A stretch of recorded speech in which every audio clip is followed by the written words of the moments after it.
Mais uma vez com relações de consumo, no nosso quadro Defesa do Consumidor, hoje nós vamos abordar o assunto compras na internet. É verdade que esse meio de negócio é um meio que gera uma certa insegurança ao usuário, né, o nosso navegador, o nosso consumidor virtual. Esse meio, ele tem alguma previsão, esse meio de negócio, essa forma de fazer negócio, tem alguma previsão no nosso Código de Defesa do Consumidor. Então a gente aplica as leis gerais, por exemplo, Código Civil e Código de Defesa do Consumidor nas relações de consumo. A questão é, será que essas duas leis, o Código Civil e o Código de Defesa do Consumidor, são suficientes para resolver os problemas que acontecem nesse meio virtual? Eu, particularmente, acho que não. Nós temos um projeto de lei na OAB de São Paulo para disciplinar as relações nos meios virtuais. Mas vamos ao que nós temos hoje. Uma empresa que pretende montar um site para oferecer produtos e serviços na internet. O nosso objetivo aqui nesse programa não é necessariamente defender o consumidor, mas principalmente informar o consumidor, formar novos fornecedores, gerar nesses fornecedores a responsabilidade, a consciência de que um bom tratamento ao consumidor é fundamental para que ele participe desse mundo globalizado, para que ele cative e conquiste novos consumidores e transforme esses consumidores em clientes. Então, para a empresa que pretende montar um site na internet para vender produtos e serviços, a primeira preocupação dessa empresa é observar o seguinte: pela regra hoje do Código de Defesa do Consumidor, esta empresa, quando cria um site oferecendo produtos e serviços, ela precisa indicar necessariamente aonde está situada fisicamente essa empresa. Qual é o objetivo desta obrigação? É exatamente para que o consumidor tenha meios de exercer a sua reclamação caso aquele produto ou serviço venha trazer alguma dificuldade, algum dano, alguma lesão ao consumidor. Então, é absolutamente necessário que a empresa informe aonde está localizado o seu endereço físico, para que o consumidor tenha condições de citar, de reclamar contra essa empresa num determinado órgão de consumidor. Bom, se não fizer isso, saiba a empresa que se ela não cumprir com esta obrigação, ela fica sujeita a uma multa que pode variar de 300, o FIR, ou seja, vamos traduzir isso para a moeda, converter para a moeda, aproximadamente R$300 a aproximadamente 4 milhões. Qual é o critério para quantificar esta multa?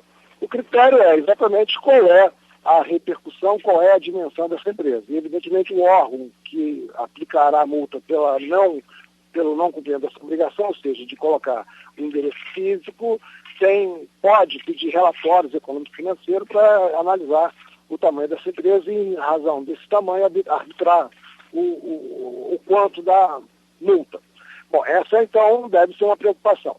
A outra questão importante aí, e evidentemente já atende ao consumidor também, então para o fornecedor é uma obrigação de fazer, para o consumidor um direito. Os produtos oferecidos no ambiente internet estão sujeitos excepcionalmente a uma regra, então uma regra excepcional. Que regra é essa? É o chamado direito de arrependimento. O consumidor que adquire no meio virtual, ele tem, independentemente do produto ou serviço apresentando defeito, o direito de se arrepender. Então saiba você, fornecedor, que quando oferece produto ou serviço no ambiente virtual, ou seja, via internet, o consumidor que adquiriu esse produto através desse meio tem o direito de se arrepender do produto, independentemente de qualquer defeito que o produto venha apresentar. E a pergunta é, qual é o prazo que o consumidor tem para reclamar esse arrependimento? O direito do consumidor reclamar esse arrependimento, ou seja, manifestar o seu arrependimento, é de 7 dias. Prazo fatal. O que eu quero dizer com prazo fatal? Se o consumidor não exercer o seu direito de arrependimento no prazo de 7 dias, ele não tem mais direito nenhum de reclamar arrependimento. Evidentemente que continuará tendo o direito de reclamar eventuais defeitos que o produto ou o serviço venha apresentar após esse prazo de 7 dias. E a pergunta é, qual é o momento que esse prazo de 7 dias, ou a partir de quando esse prazo de 7 dias começa a fluir? Se é produto, se a empresa está vendendo um produto, esse prazo de 7 dias começa a fluir a partir do momento que o produto é entregue ao consumidor. Então, o consumidor recebeu, no direito nós chamamos esse momento aí, a entrega do produto de tradição. Então, a partir da tradição, ou seja, da entrega, esse prazo de 7 dias começa a fluir. Em se tratando de serviço, o prazo de 7 dias começa a fluir exatamente a partir do aceite, ou seja, a partir do momento que o consumidor manifestou a aceitação daquele serviço. 7 dias também. Bom, dificuldades aí para resolver esse problema de arrependimento, ou esse direito de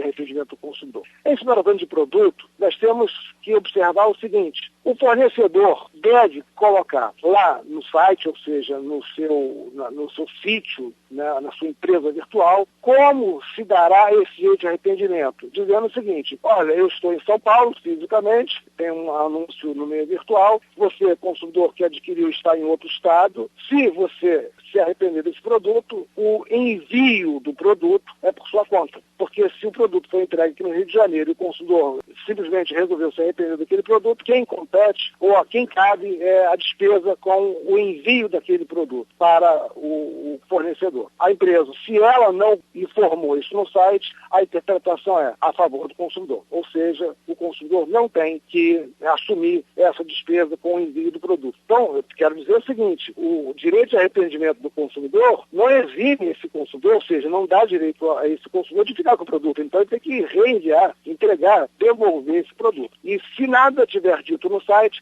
a despesa com o reenvio do produto é por conta da empresa. Se a empresa informou, olha, o reenvio desse produto, caso você manifeste no prazo de 7 dias o seu direito de arrependimento, é por sua conta. Bom, aí está informado e o consumidor sabe, ou deveria saber, porque deveria estar informado lá, de que essa despesa fica por conta dele. Em relação ao serviço, nós temos uma dificuldade muito grande, porque se efetivamente o serviço já foi prestado e o consumidor já usufruiu esse serviço e ele se arrepende dentro do prazo de 7 dias, bom, como reenviar o serviço? Né? O serviço foi prestado. Aí vem uma questão bastante complicada na nossa doutrina e jurisprudência. Quando o serviço é prestado via ambiente virtual, nós temos aí o chamado fato consumado. E aí é necessário que o consumidor demonstre que aquele serviço não lhe trouxe nenhum tipo de proveito. Porque se trouxe algum tipo de proveito a esse consumidor, a lógica, né, a inteligência da jurisprudência é no sentido de que o serviço seja reexecutado. Porque se o consumidor está reclamando, está se arrependendo daquele produto, mas ele já usufruiu daquele serviço, o máximo que ele consegue é reexecução daquele serviço. Bom, ainda nesse ambiente virtual, a questão de cadastro. Então, o que eu quero dizer com isso? Quando o consumidor acessa um determinado site para adquirir um determinado produto, existem meios técnicos de capturar, vamos chamar assim, informações do consumidor. Então, o consumidor não quis preencher um determinado formulário, um determinado cadastro naquela empresa, mas a empresa, maliciosamente, capturou o IP, né, a informação, o endereço eletrônico daquele consumidor na rede, ou seja, na internet, sem autorização do consumidor. Aí a empresa abusou também do direito do consumidor. E abusará mais ainda se, porventura, aproveitando essa visita do consumidor ao site e